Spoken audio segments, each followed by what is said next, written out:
ఒకప్పుడు ఈ సాఫ్ట్వేర్ కంపెనీలు పెడుతున్నప్పుడు పెద్ద ఎత్తున ఉద్యమించారు కమ్యూనిస్టులు. ఎందుకంటే 10 మంది చేసే పని ఒక కంప్యూటర్ చేసేస్తే కంప్యూటరైజేషన్ వల్ల ఉద్యోగాలు పోతాయి అని చెప్పి జనం పట్టించుకోవాలా.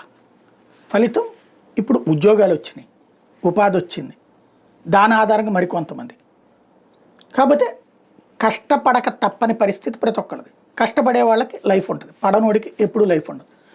అయితే అంటే ప్రతి మంచికి వెనకాల ఒక చెడు ఉంటుంది, ప్రతి చెడుకి వెనకాల ఒక మంచి ఉంటుంది. దాంట్లోని మంచిని వాడుకోవాలి. ఇప్పుడు అమెరికాకి సంబంధించి ఆంక్షలు చైనా మీద ఏకంగా 104%. ₹1,00,000 యాపిల్ ఫోన్ చైనాలో తయారైంది. ఇప్పుడు అమెరికాకి పోతే 2,04,000 కొనాలి. ఇప్పుడు అదే యాపిల్ సంస్థకి సంబంధించిన సెల్ ఫోన్లు ఇండియాలో ఉన్నాయి. ఇవి వచ్చేటప్పటికి ఇక్కడి నుంచి అమెరికాకు పోతే ₹1,27,000 వెళ్తుంది. ఇప్పుడు ఏది కొంటారు? ఇయే కొంటారు. దీంతో చైనాలో ఉండి అమెరికాలో కూడా కంపెనీలు పెట్టుకున్న అనేక మంది భారత్ వైపు చూడటం ప్రారంభిస్తున్నారు ఇప్పుడు.